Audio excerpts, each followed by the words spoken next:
Oh, hi. I'm Jen, and welcome to my vlog space. Today we're going to be doing a Tappy Talk vlog about a couple of things, actually. We're going to start with the idea of tap dance as music. And then we're going to go into how it's able to be used, how tap dance is able to be used just like music. Okay? Hear me out. So first of all, what is a tap shoe? You might be thinking, well, it's a shoe with taps on it. More than anything, a tap shoe is actually an instrument. It's not just a dance shoe, like a point shoe or a jazz shoe or a ballroom shoe. It plays music. It's an instrument. And when you learn how to tap dance, you're learning how to play that instrument. It has a very specific technique on how to play that instrument. And you get to learn that as a tap dancer and make music with it, while also learning a style of dance. It is like the coolest thing ever that we get to be both things at once. It's one of my biggest obsessions. Mostly because I am a dancer and I'm a musician, so this let me combine my two favorite things. So in thinking about tap dance as music and a tap shoe being an instrument, that makes us musicians. So what does it make choreographers then? Are we choreographers or are we composers? That's an interesting question, isn't it? If I were to create a rhythmic line, not accompanying any music, I just create a rhythmic line. Did I choreograph that line or did I compose that line? That's the question. And I think it's both.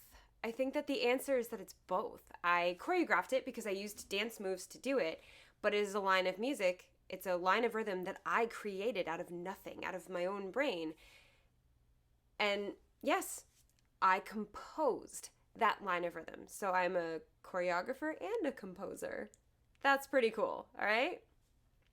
So in knowing that tap dance is music, a tap shoe is an instrument, which makes you a musician, and a choreographer is also a composer.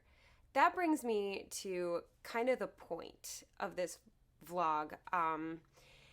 There's kind of this unwritten rule, but very spoken rule, about certain steps having very specific rhythms. And when a teacher or a choreographer varies from those rhythms, it can spark controversy, or it can, sometimes even make people mad. I've seen recently videos of people like vlogging or just in person talking to me about it. People are mad if certain steps aren't done exactly the way that they should be or always have been. And that got me thinking about tap dance as music specifically. So let me give you a good example. One that has a recent context for me is I just recently had this. I saw some videos about this and talked to people. Time steps. Time steps. This happens when people are new to my class. I start some of my time steps on 1. And I have students go, wait, that's not how that's supposed to go. And I have to kind of shut down that word, supposed to, or should. That's not how that should be. Well, it is how that is today, because that's how this choreography is. There's no supposed to here. Today it starts on 1. Tomorrow it might start on 8. The next day it might start on 3. I don't know what I feel like doing. And just that preconception of time steps start on 8 has to be, in my class, something that we discuss and let go of. Not because I want to be contrary, not because I think that, oh, well, down with tradition. No, it's not even like that. Y'all have no idea. I respect the tradition of tap so much. And the people that I've heard say these things like time steps start on 8 and this has to be exactly this kind of way, I respect them more than you know. It's why I listen to them, and it's why their words affect me. It's why I really listen and let their words sink in. And most of the time I agree with them, and sometimes I don't. And this is one of those times when I don't agree that time steps start on 8. End of discussion. That's not how this goes. Because if tap dance is music, if tap dance really is music, isn't it up to the choreographer, nay, the composer, to decide where the rhythm begins and how to use the step? That's like saying every second stroke of a violin bow is an up bow. Guaranteed. Well, why? Why can't it just be down, down? What if I want that rough, coarse sound that happens toward the frog of the bow? I play the violin, so I know this. What if I want that rough, coarse sound toward the frog? Go, what if I want that sound? Not a smooth sound. Isn't that me as the choreographer? Isn't that my prerogative, right? As the composer, I mean, see, I'm mixing up the two words, but aren't they the same? Is this not movement? Is this not dance? It can be. Look at Lindsay Sterling. Is that not dance? This idea that tap dance's tradition must be preserved is important. I'll be straight up and tell you that. The tradition of tap dance must be preserved. But there's a big but here. Why does the tap dance tradition need to be preserved? Well, because we have to respect and honor where it came from, and we have to continue that tradition through teaching of new dancers. I teach my students about the history of tap. I teach my students about the fact that time steps do start on 8. Usually, often, traditionally. But I also teach them that a time step is a piece of technique. It is a step, and it can be used however a composer or choreographer wants to use it. That's the beauty of it. I can write my own music the way I want to as a composer. It may not be the traditional kind of music, but it's still my music to write. So this idea that time steps have to start on a certain beat, time steps traditionally start on a certain beat, and maybe for some people it makes them happier to hear them start on that beat. Maybe for certain types of music, like if you're going to do a jazz song, you probably should start your time steps. I keep doing that. You probably should start your time steps on 8 because it fits the jazzy groove better. Unless that's not how you heard it as the composer. Listen, Mozart was crazy. Okay, he heard things no composer before him heard. And he was looked down on a lot. They were like, what is that? What are you even doing? The dissonance quartet he wrote was like, why would you do this? And he said, but that's what I heard. That's what the music told me to make. At least I think that's what he would have said. I never met Mozart. I don't know him I don't know. He's not my close personal friend, just my favorite composer. I look at it in terms of classical guitar, right? Did you know, I don't know if you guys knew, but like classical guitar dates back to the Renaissance, if not earlier. And I really should have looked this up. I had like 2 extra days to look this up and I didn't. When the guitar was created. There's classical guitar. There's a whole technique, a method, a type of music that you play. It's nylon strings on a classical guitar and you finger pick. You don't use a pick. Picks didn't exist back then. So there's classical guitar. That's the tradition of guitar. Does that mean that heavy metal isn't real guitar just because they use a slightly different technique? Are they not real guitarists because they're not doing it the traditional way? No, you would never say that. So why do we have that in tap dance where we say it has to be this way?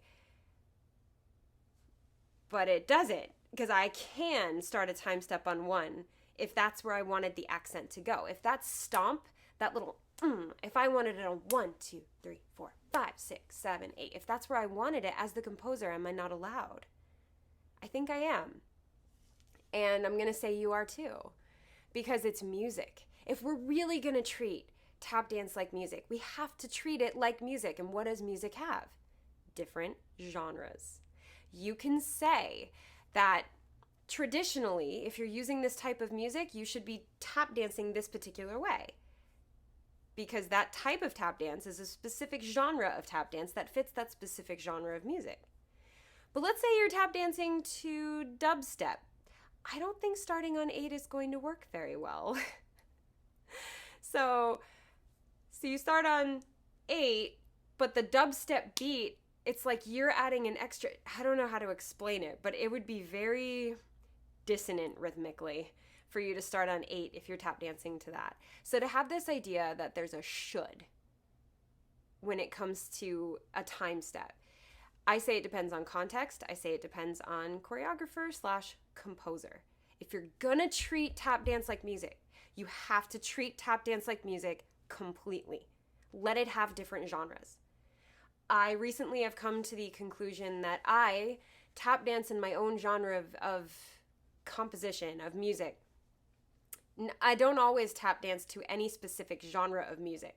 You guys have seen, I tap dance to jazzy stuff. I tap dance to classical music. I do. I'm working on Beethoven's Fifth right now with rhythm theory. I tap dance to rap. I tap dance to country. I tap dance to everything.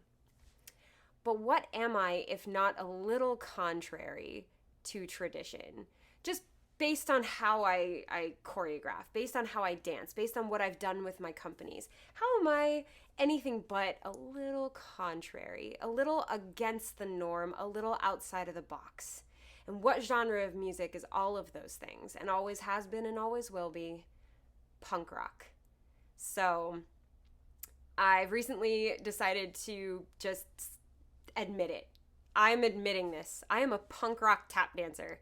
That doesn't mean I only tap dance to punk rock music. It means that I embody the spirit of punk rock in how I tap dance. And I am really cool with that.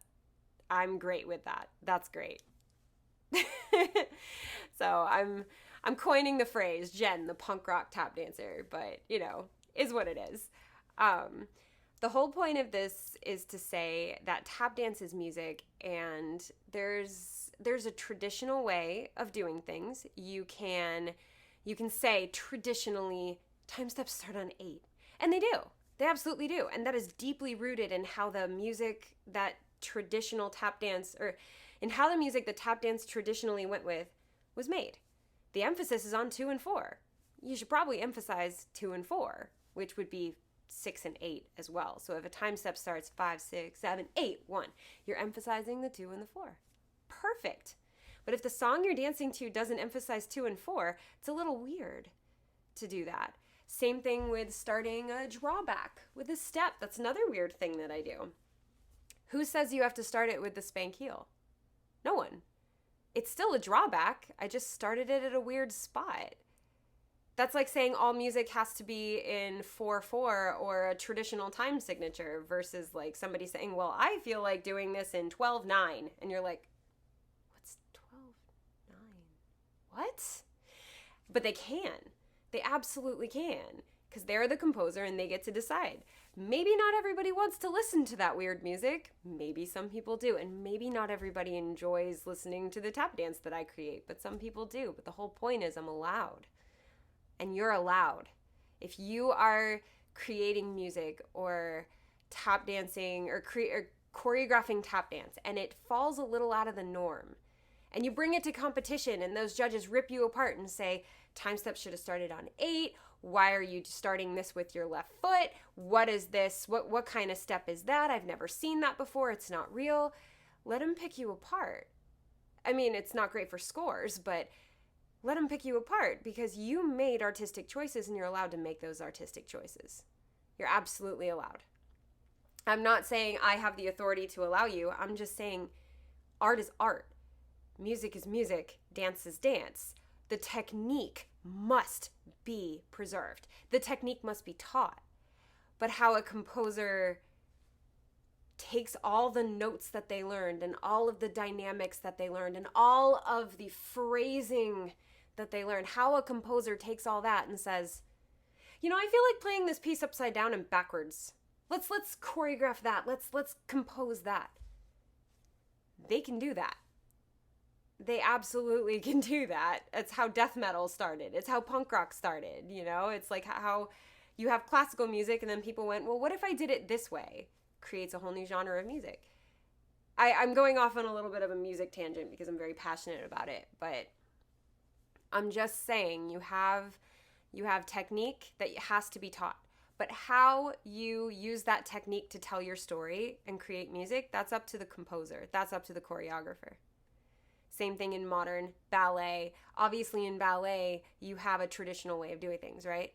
You have classical ballet, and if you do this step, it must be done like this. And if you do this step, it must be done like that.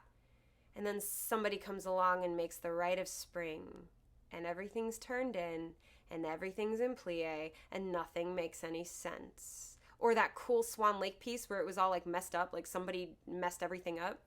Was that not really ballet because it was not traditionally how you do things? Don't know. I say it is. I say it's artistic license. Is it not real art if it's not made with a paintbrush and a canvas? Is it a real artistic painting if it's put on the side of the building and made with spray paint? Is graffiti art versus an oil painting? That's up to most people to decide, but I'm going to say yes because I don't feel like arguing with Banksy about how his stuff isn't art. It is. I literally have a Banksy print hanging in my room. I was like, oh, I should talk about Banksy. But graffiti is still art, just because you use a different medium. It's still paint. He just, instead of brushing it in a stroke onto the canvas, he stuck it in a can and went, it's still paint. It's still a time step, whether you started on 1 or 8. You're just keeping a different kind of time. So I'm not coming on here to be contrary. I kind of am. I'm being contrary. I'm not coming on here to say anyone's wrong. I'm saying time steps do traditionally start on 8, and drawbacks do traditionally start with a spank heel. And there's all these different traditions in tap dance that need to be preserved. But as a composer, as an artist, as a dancer, there is no such thing as should 100% of the time. Should you teach your students the tradition of tap? Yes. Do you have to teach your students the tradition of tap every single class? No. No, you don't. You can spend an entire class on, all right, so we're going to tap dance to dubstep today and leave the jazz outside for the day. You can do that. Should you teach them about jazz music and syncopation and counting and all that? Yes. Should you all the time? No. No. You are free to be your own artist. You are not bound by the tradition.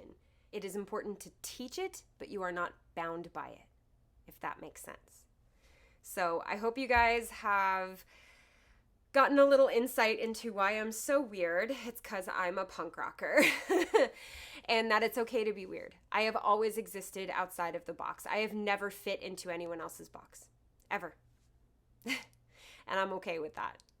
And if you don't fit into a box, cool. If you do fit into a box and you like it in there and you like the tradition, that's awesome too.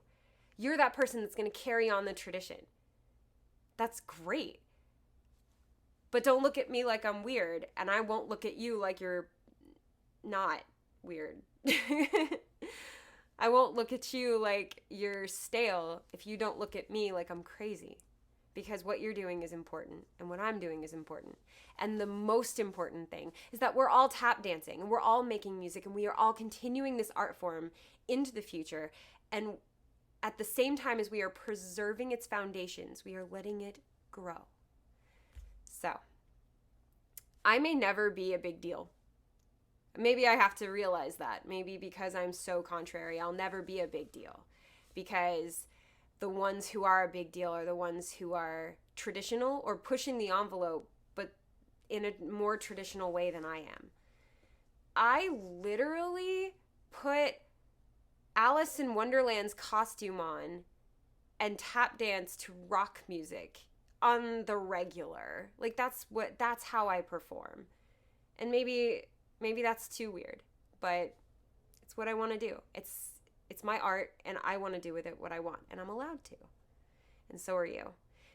And so is everybody else. So even though I may not ever be a big deal, I at least can take this moment to tell 100 of you guys that it's okay to be outside the box. It's okay to be weird. It's okay to say, I understand the tradition, but I'm going to change it a little bit for what I want to do. As long as you understand that you are changing it and that isn't the traditional way, I don't see what the problem is. So thank you guys for listening to this super long-winded, very all over the place vlog. I'm not even gonna lie, I made this vlog about 4 times before. Hopefully I'm satisfied with it now. It's a controversial thing to say, and I wanted to make sure that I said it respectfully, but forcefully enough to where I did get my point across. I think my first 3 takes I went, but it's okay. And I think this one I finally said, it's not okay to say this is how it is. But it is okay to say this is traditionally how it is, and allow others to break away from tradition should they want to. It's okay to break away from tradition as long as you still respect tradition. That's the most important thing. If you get one thing from this video, it's that. It is okay to step away from tradition as long as you never lose your respect for it. Because without that tradition, you wouldn't have your art. You would not have it at all. Whew, okay, I gotta stop this before I go off on another tangent. So thank you guys so much for joining me for this really, really weird tappy talk. Tap dance's music is tap dance. So if you're not already subscribed to this channel and this video didn't scare you away, go ahead and hit that subscribe button and join the Tap fam. We have a lot of fun on this channel. I've got tappy talk vlogs like this. I've got choreography that you can learn just for fun. I've got technique exercises that you can learn or bring to your classes. This is a great resource for tap teachers as well. I've got copyright-free music that you can use that won't get silenced on social media. That's a big one.